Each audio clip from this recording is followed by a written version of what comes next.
Right, we're at the Mishnah on DAF Nun Beis Amud Aleph. This Mishnah is really something that we've already seen. We had referenced this Mishnah yesterday. Misha Yatza Leilech Be'ir Shema'arvin Ba Vehechaziro Chavero. So a guy is about to leave the town, or he starts to leave the town, and he's got his sights on traveling to a place which is beyond the Tchum. And his friend says, "Come on back." His friend schleps him back before he has a chance to go towards his destination of making an Erev Tchumen. So, hu mutter leilech v'chol b'nei ha'ir asurin divrei Rabbi Yehuda.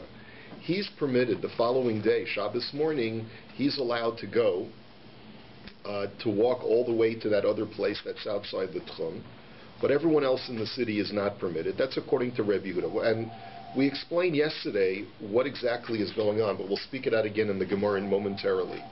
Rabbi Meir Omer, Kol Shehu Yachol La'arei V'lo Irev Harezeh Chamer Gamel. And Rabbi Meir says, no, I disagree, that if he had the opportunity to make an Erev and he neglected to do so, so then we give him the stringencies of both the place where he wanted to make the Erev and was unsuccessful, and the place where he currently is. And that's what we call Chamer Gamel. He's sort of basically restricted in both directions. So if, let's say, the place where he had originally planned to make the Erev is 2,000 amos away from where he presently is, so then he's pulled 2,000 amos. Let's say the place where he is now is here, and the place where he wanted to make the Erev, originally planned to make the Erev, is 2,000 amos to the west. So then he can't go beyond that place, the 2,000 amos to the west, but he also can't move anywhere to the east, because we give him the stringencies of that place in the west and the stringencies of the place here, so he's only limited to go in between here and there, and that's it. So the Gemara now says, Maishna ihu, Maishna inhu, so let's speak it out. Why is he any different from the rest of the city folk? The rest of the city folk can't walk there because they didn't make an Erev. It seems he didn't make an Erev either. So Amar Rav Huna hacha b'mayaskinon can go and sheyesh lo shnei batim uvenehem shnei tchumei Shabbos. The answer is that we're dealing with a guy that has two homes, two places where he resides. One is house A, which is over here. The other is house B, which is 4,000 amos away. Ihu kevin denafak le'lu'orcha havelei ani v'hani ashiri ninu. So the way it works is that he, because he's already left, and remember we defined a person who's on the road as an ani because he doesn't have any food with him. And when a person is an ani, like we said yesterday, the way Rav Nachman explained our Mishnah, when you're an ani, you can designate a landmark that's away from you as being your makom shvisa, as being the place where you want to acquire domain. Does that concept apply today? Hold on. So, because of that, you can designate a landmark that you know of that is actually this equidistant between here and the house that's beyond, that's 4,000 amos away, and you can make the Erev Tchumen even if you're not there, like we saw yesterday. So based upon that, because he's an ani, he's allowed to do that, and therefore the Erev works for him. That's why Rabbi Yehuda says that he's allowed to walk to the other house. However, the other people that are part of his household, they never left the house. And like we learned yesterday, according to Rav Nachman, the only time that you're allowed to designate a landmark that you're not presently at is only when you're an ani. But if you're an usher, you have food, you can't do that. And that's why for the other members of his household, they're not going to be able to walk, only he will. Tanya nami hachi, we have a brisa to support this. Mi sheyesh lo shnei batim uvenehem shnei tchumei Shabbos. That so the brisa really sort of just elaborates and clarifies what we've just explained. That if a person has two homes or two places where he resides, and they're 4,000 amos away, kevin shehechzik b'derech kana eruv. That as long as he's already departed on the road, in order to be able to create a shvisa at a particular landmark, then that's sufficient for him to make an Erev Tchumen to be able to access both houses. Divrei Rabbi Yehuda. Yeser al kain, Amar Rabbi Yossi b'Rabbi Yehuda. So Rabbi Yossi b'Rabbi Yehuda went even further in this brisa. This we don't have in the Mishnah. So what did Rabbi Yossi b'Rabbi Yehuda say? Afilu mitzo chaveru v'amar lo lin po eis chamahu eis sinahu lamachar mashkim v'holech. That even if your friend chaps you, and he tells you, you know what, my friend, it's too cold or it's too hot outside. Why are you schlepping all the way to that place where you want to be Kona Shvisa? Come back. And he succeeds in schlepping him back. That's really what our Mishnah had said was really what Rabbi Yehuda is saying. So we have to understand how Rabbi Yossi but Rabbi Yehuda is even more makel than Rabbi Yehuda. But even if he says that and the guy actually never makes it out to the place where he wants to be Kona Shvisa, so that's also makes a valid Eruv. Amar Rabba. So now Rabba we're going to see a machlokas between Rabba and Rabbi Yosef now actually to what is the difference between Rabbi Yehuda and Rabbi Yossi but Rabbi Yehuda. Amar Rabba. Lomar Kole alma lo pligi ditzarid. So everyone agrees, both Rabbi Yehuda and Rabbi Yossi agree that when you want to be Kona Shvisa of a landmark that's at a distance from you, everyone agrees you have to make a declaration. You have to actually say something. Ki pligi lahachzik. The machlokas between Rabbi Yehuda and Rabbi Yossi is do you actually have to start leaving your house? You actually have to leave the house. That Rabbi Yehuda says you actually have to leave the house to be considered to be an ani, because at the time when you leave your house, you currently have no food with you, and therefore you qualify as an ani, and therefore together with your declaration that I want to be Kona Shvisa by that tree that's between here and the other house, then the Erev Tchumen will work. Okay? But Rabbi Yosef, Rabbi Yehuda goes even further, and he says, even if you're about to leave, but you never actually leave the house, but since you were planning to leave and your friend chaps you and he says, what are you putting on your coat for? It's too cold outside, whatever it is. So then he says, there too you qualify as an ani, because you were mentally already, even though physically you're still in your house, but mentally you were already on the road. So therefore, that's what Rabbi Yossi Rabbi Yehuda's kula is. So when his friend convinces him to stay, would we say that he still had in mind the next day he was going to travel? Yeah, because he makes the declaration according to Rabbi. Maybe he changed his mind afterwards, right? No, he says, okay, I won't go, but I still want to be Kona Shvisa by that tree. So he's sticking to his guns. But Rabbi Yosef Amar lahatzik to kuli alma lo pligi d'sarach, and Rabbi Yosef disagrees. He says no. Everyone agrees that you actually have to leave the house. If you don't leave the house, that doesn't mean anything. Ki pligi lomar. The machlokas between Rabbi Yehuda and Rabbi Yossi is do you actually have to make a verbal declaration. Rabbi Yehuda says you have to leave and you have to say I want to be Kona Shvisa by the tree.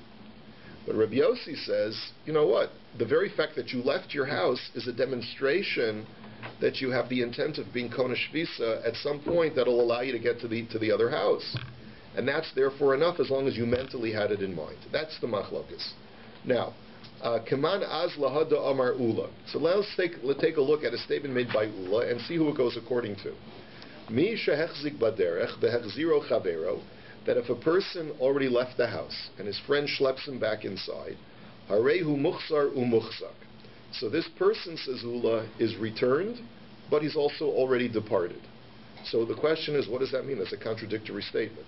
Imuchsar lama muchzak, vimuchzak lama muchsar.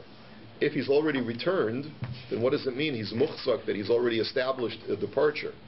And if he's established a departure, then what do you mean that he's returned? So hachi ka'amar, apel pi shemuchsar muchzak.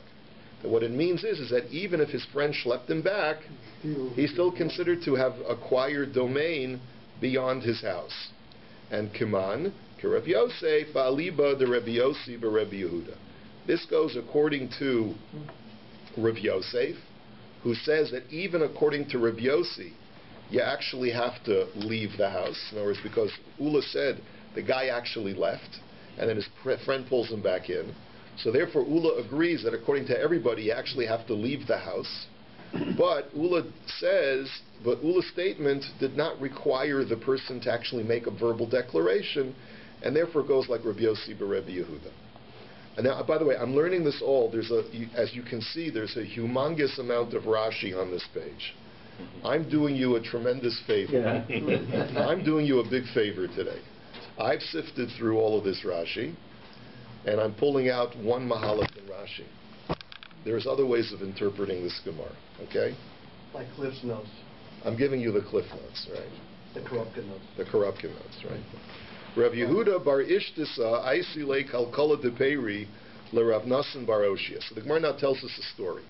The story is that Rav Yehuda bar Ishtisa brought a basket of fruits as a gift to his Rebbe, Rav Nassan Bar Oshia, and was on Erev Shabbos. And he was about to go back to his home, which was outside the Tchum, and he realized, you know what, if I'm going to make it home, I'm going to need to make an Erev Tchumen in order to be kind of Shvisa somewhere else. So, Ki Hava Azil Shavke Adenachis Darga. As he was leaving, Rav Nassan chaps him as he was actually just stepping down from the attic. In other words, Rav Nassan lived in a condo, or whatever you want to call it. He lived on the second floor. And Rav Yehuda was actually just stepping down the stairs from the second floor, but he hadn't even left the building yet. So Amar Lei, Bis Hacha Lamachar Kadim Va'azah. So Rav Nassan said to him, you know what, stay here overnight. What a schlep, you're going to leave, it's going to get dark. Why are you traveling? Stay here for tonight, and tomorrow you'll go. So Lamachar Kadim Va'azil. The next day, he went on his journey and made it back home, even though it was outside the Tchum. Kiman, Rav Yosef, Aliba the Rav Yosef, Rav Yehuda, Bar Yehuda. So the Gemara says, it seems like it's going like Rav Yosef and like Rav Yosef Bar Yehuda. In other words, the fact that he already left the attic is already a departure. It's considered to be, he left his apartment, so that's considered to be a departure. But the fact that he didn't make a verbal declaration seems like it's going like Rabbi Yossi, who says even without making a verbal declaration, you're still Kona Shvisa because your action demonstrates that you want to be Kona Shvisa to enable you to get home. So the Gemara says, Lo, Kerabba va'aliba de Rebbe Yehuda. Not necessarily. It could be that we didn't know the whole story. It could be that really he did make a verbal declaration.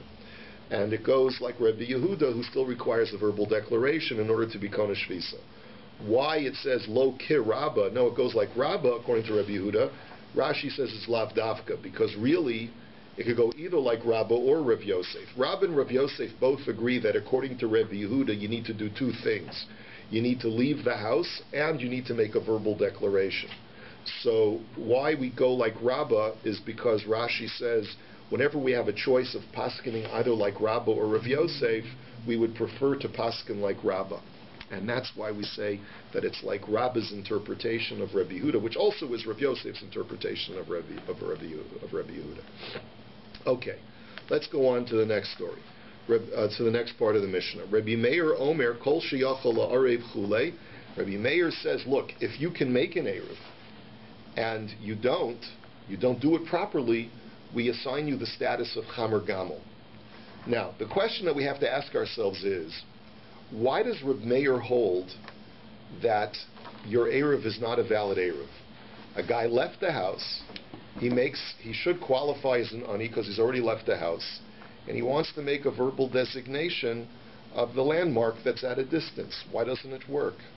Rashi has a whole long discussion, but at least according to one opinion in Rashi, the reason why it doesn't work is because Reb Meir holds that you don't qualify as an ani. Right. You don't qualify as an ani because you really didn't leave a significant amount of space. You can always make it back home. You can always just step back inside the house. That doesn't make you into an ani is where you're mamish baderech. You're on the road, man. You're really on the road. It's not like you're just taking a few steps and your friend says, come back inside. That's not a guy who's destitute and on the road with nothing. You still have access back to your house. So you don't qualify. And once you don't qualify as an ani and you have a din of an ashir, then you can't make that designation at a distance. You can't make the designation at a distance to become a shvisa at a distance. It doesn't work anymore. That's what we said yesterday. So that's the whole reason why Reb Meir says this thing is not going to work. And therefore Reb Meir says you're a chamer gamel. L'chumra will let you be kona shvisa over there and you're kona shvisa here, so you're stuck in between the two. So the Gemara now says, so hatanina chadazimna, we already learned once that according to Reb Meir, when you don't make the proper designation, then you get stuck with a chamer gamel, you get the chumras of both places. Because we saw Safek Reb Meir v'Rebbe Yehuda Omrim Hareza Chamer Gamel, that we had seen, this is going back several dapin, we had seen the following case. If a person puts down a food parcel and the following day discovers that the food has disappeared, and the Safek is, we don't know when it disappeared. Was it their Bein Hashmashos, or was it not their Bein Hashmashos? So there Reb Meir and Reb Yehuda both hold that you're Chamer Gamel. We give you the chumras of that you were kona shvisa, and we give you the chumras that you weren't kona shvisa. So you're stuck in between the two, and you can't go beyond in the other direction from your house, and you can't go beyond in the other direction beyond the ERU, right? So why do you need to tell it to me already a second time? We see that Reb Meir holds that when you don't do things properly, you get stuck with a chamer gamel, you get stuck with the chumras of both places. So Amar Reb Sheshes, lo tema taima de Reb Meir safek yirid safek lo irev, hu da havi chamer gamel, avol vade lo irev lo havi chamer gamel. Ella afilu vade lo irev havi chamer gamel, da hacha vade lo irev v'ka havi chamer gamel. So the Gemara answers as follows. The Gemara says, from just looking at that isolated case that we saw several dapin ago, you would think that the only time that Reb Meir says that we assign you this chumrah status of chamer gamel is when we're not sure whether the Eruv works or not. When you're not sure whether it's a valid Eruv, so l'chumrah we give you the status of it being a good Eruv, and l'chumrah we give you the status of it being not a good Eruv. But let's say you know for sure that it's not a good Eruv. That's the chiddush of our Mishnah. That Reb Meir says we're going to penalize a guy who thinks he's going to be a chacham and make an Eruv when he's doing it illicitly. When a guy is an usher and he tries to make an Eruv at a distance, then we penalize him and say, because you didn't do it the proper way, and it's definitely not a valid Eruv, but we're still going to give you the chumras of that place to teach you a lesson so that you'll know next time how to make a good Eruv. That's the point of our Mishnah. It's not because it's a suffix. It for sure is not a good Eruv, but we're still going to give you the chumras of that place to prevent you from going beyond your house in the other direction. That's the chiddush over here. Okay? So why not say it's not a good Eruv at all, and then he can't go there? No, because even if it's not a good Eruv, you can still go there. You can still go to the landmark is within 2,000 amas of your house. That's the only way that it can be a good Eruv, right? Any Eruv that you put down has to be within your present tchum. And what it does is it's an extension cord, right? You walk 4,000 to right. do that. Isn't the Gedalia that Masa is usually considered a higher darga than deep work in terms of seeing the action is usually looking. Going back to the previous Gemara, yeah, that Maisa is considered to be a more significant thing than Dibor. Right. I don't know that. We usually go with Masa, not the deep work, right? I think it depends on the case. It'd be an interesting study to see whether that always applies. But okay, let's grant you that argument, right, that your physical actions demonstrate more your desire than your words, right, which I'm not so sure if that always holds. But let's say it does in this case. I'm just saying, when we apply that in these situations. Well, that's the point. Well, that's the machlokas between Rabbi and Rav Yosef. Right. Rabbi says that in this case, it's your declaration that means more than your action, and Rav Yosef says no, it's your action that says more than your declaration. Okay. Okay. Mishnah. Misha yatsa chutz l'tchum afilu ama echas lo yikanes. We've seen this information already once before also. That a person has been kind of shvisa, he's got 2,000 amas in all directions, and now you have an issue. You go outside the tchum. You leave your 2,000 amma tchum, and now you're outside. So the question is, what's your status? So the Mishnah says, even if you leave just one amma beyond that 2,000 amma radius, that's it. Game over. You can't come back in. Can't come back in. You're stuck. You've got dalet amos in all directions, and that's it. How does that work, dalet amos in all directions? You only went out one amma. So you went one amma out, but you're stuck now. 5 ammas out. No. Dalet amos back? No. According to the Tanakama, once you walk even one amma outside the 2,000 ammas, even though your current position intersects with your old 2,000 ammas, that's irrelevant. The fact that you left that safe zone means that you can walk 4 ammas in all directions, but you don't have 2,000 ammas. You lost your original place of shvisa. Oh, hadn't we learned that you had a 2 amma grade? Wait a minute. I told you we've already learned this. So hold on a second, right? So Rabbi Eliezer Omer Shtayim Yikanes Shalosh Lo Yikanes. Rabbi Eliezer says no.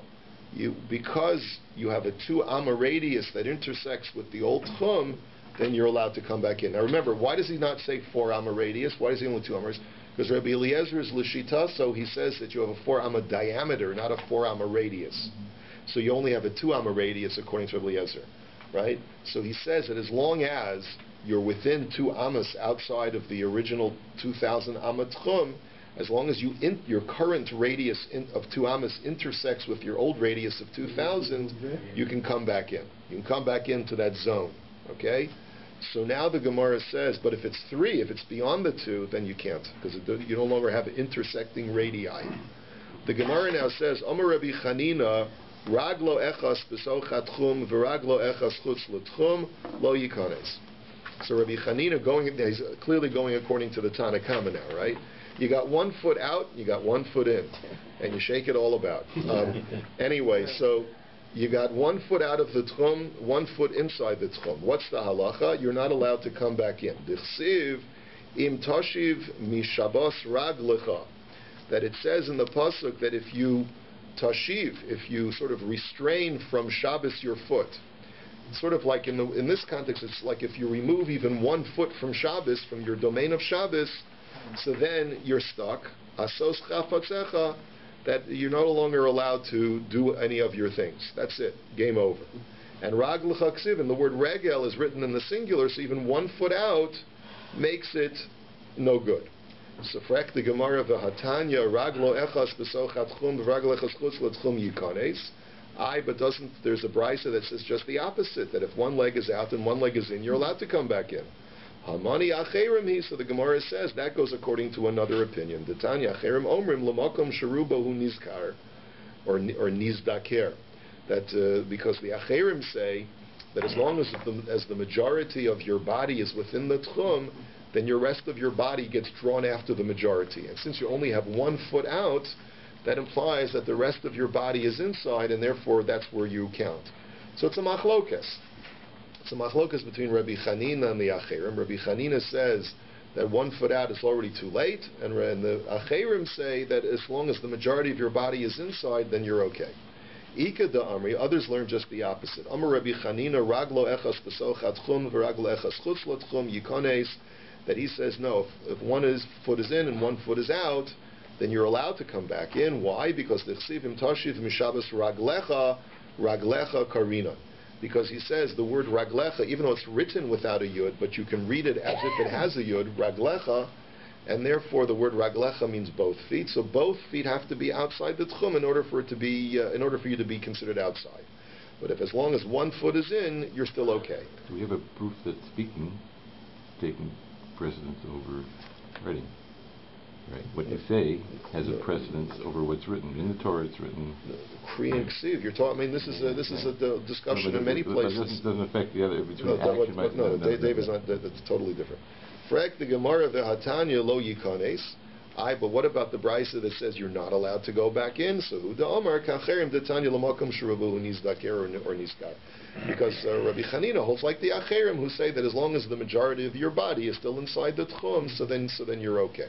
So basically 2 different versions. Okay, Rabbi Eliezer Omer, Shtayim Yikane Shalosh Lo Yikanes. Rabbi Eliezer says that if you're 2 amos out, so then you're okay, because you're still intersecting with the old Tchum.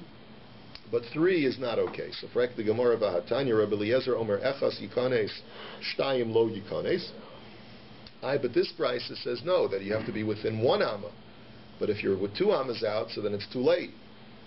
Lokasha hada akar chada v'kamatarte, hada akar tarti v'kamatlas. So the Gemara says it's really just a semantical difference between the 2 brises. The 2 brises are saying exactly the same thing. When the brisa says that if you're within 1 and it's okay, if you're 2, it's not okay. It means that it's not that you're within 1 amma, but that you're in the first amma up to the second amma. But once you get to the second amma and beyond, so then you're already no longer intersecting. That's what that brisa means when it says the difference between 1 and 2. Our brisa, which makes the difference between 2 and 3, is just saying that if you're within 2, so then you're okay. But once you get into the third, you're not okay. So they're saying exactly the same thing, just in 2 different ways. Now the Gemara asks another question. V'hatanya Rabbi Eliezer Omer afilo amma echas lo yikanes. But there's a brisa that says that even if you're 1 amma out, you can't come back in. So kitanya hahi limodei That's a special case that Rabbi Eliezer is addressing, the case of Moded. What's the case of Moded, which literally means the measurer? Ditznan v'la Moded sha'amru noslo alpayim ama afilu sof midaso kala b'me'ora. The case is as follows. We know that if a person has 2,000 amas to be kona shvisa. Well, what happens if he doesn't have a measuring tape? So Chazal gave that person a special leniency. We've learned this before. And they said, just walk 2,000 medium-sized steps, and that'll tell you where your tchum is. But the rabbi said, listen, you're only approximating. So if you're only approximating, we have to give you an additional chumrah to make sure you don't abuse the system. And therefore, once you hit that 2,000th step, you cannot go any further, even if you are in the middle of a cave. Normally, when you're in the middle of a cave, the whole thing is considered to be part of your domain. No, not in this case. Because we've given you the leniency of allowing you to approximate the measurement, you mamish have to stop exactly there. And that's why Rabbi Eliezer in that brisa says that you don't even have one amma to go out, because we've given you already the leniency of the making steps as your approximation of measurement. What our mission is talking about is where you know exactly where the tchum is, because it's, let's say, demarcated already with a pre-existing measurements. Let's say there's a big white chalk line that already tells you where your tchum is, right? Right. So that's where we say that you have that little wiggle room of an extra 2 amas, according to Rabbi Eliezer. Next Mishnah. Mi shehechshech chutz latchum, afilu ama echas lo yikanes. Here we have the case now where a guy is on the road and he thinks, I'm going to make it back in time. But he realizes, I'm not going to make it. And he comes all the way up to the city Tchum and he misses it. Meaning that he thinks that he's going to be able to make it into the... so hold on a second. He's right. Right, and he's thought he could make it by. He thought he could make it back, but he realizes that he's not going to make it. So afilu ama echas lo yikanes. Even if he's short just one amma, he's not allowed to enter into the new tchum. So and I guess the reason is. So Rav Shimon Omer afilu 15 amos yikanes she'ein hameshuchos mematzenes hamidos mipnei hatoin. So here you have to say that the guy thought he was going to be kona shvisa in that other place, and he blew it. So he wasn't having any intention to be kona shvisa here, because if his intention was to be kona shvisa here, then obviously that would intersect with where he wants to go. But here, he sort of blows it. He comes up short.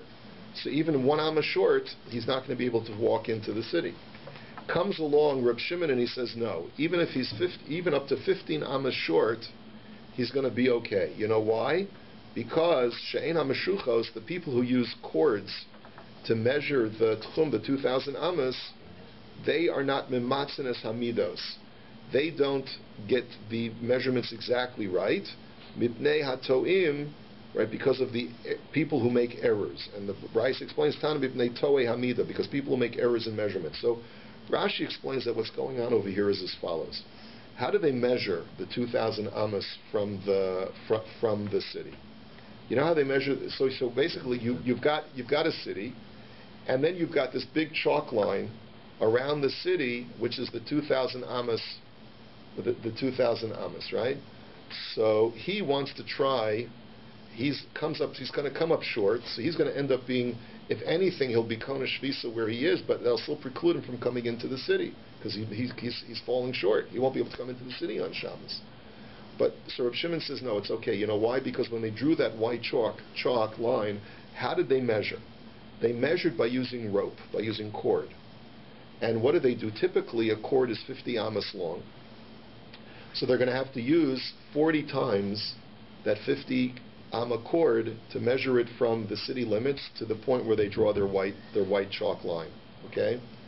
Now, typically, there's going to be errors in measurement because you need 2 people to pull the cord. Each person is going to take a fistful of cord at the end of the cord. You hold it from that end, I'll hold it from that end. And a fist is a tefach and a little bit more than a tefach to account for the thumb space. And if you multiply that by 2 for each time they're holding the cord, one guy on this end, one guy on this end, and multiply that by 40, you're going to end up with 15 amos. And that 15 amos is the amount that they're really coming up short from the 2,000 amos. So as long as you're within 15 amos of the chalk line, you really are within the 2,000 amos of the city. The measure always says that piece is 3 inches. What's that? The piece is 3 inches that you're holding on to. But another way of doing it, of translating it, says, for the surveyors don't give the full measure because of the other people who err when they're walking, and they purposely make it short because the people don't have to. All right, okay. But this is, I'm just telling you the way Rashi learns. Okay, but that's also good, Mark. Very good. All right, Hadron Alach Misha Hotziu. We're just going to start we'll just do this very short Mishnah and then we'll hold it. Ketzad ma'abrenes ha'orim.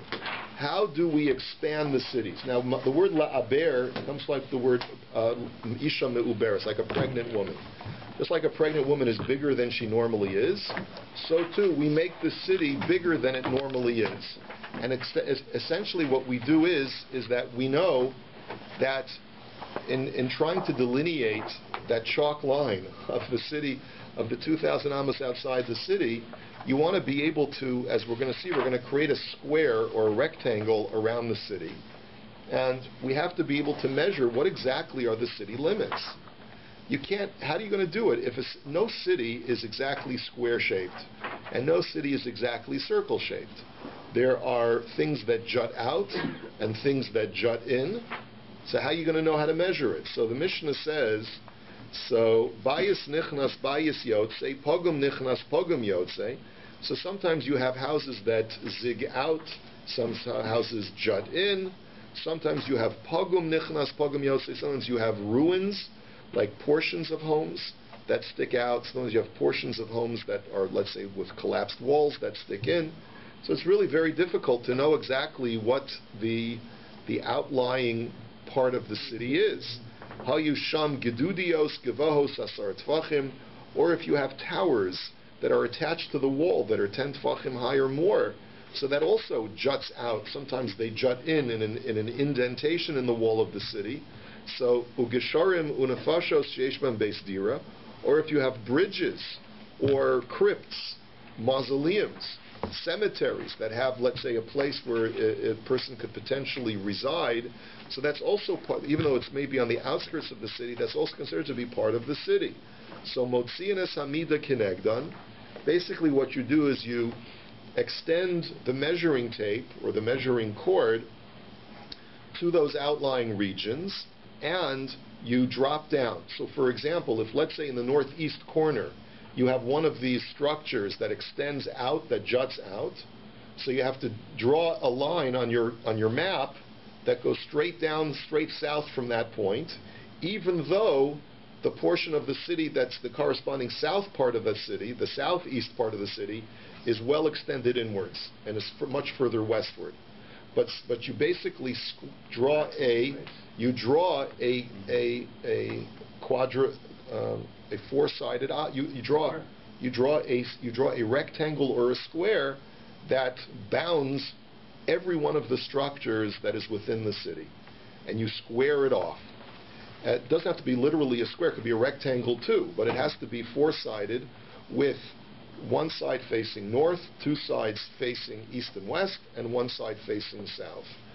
So ve'osin osa kimin tavla merubas kadei she'ei niskaras azavuyos, and this way you gain the corners that may not, because usually a city is more circular than it is square, but you end up gaining all of the area in the corners that you're going to be squaring.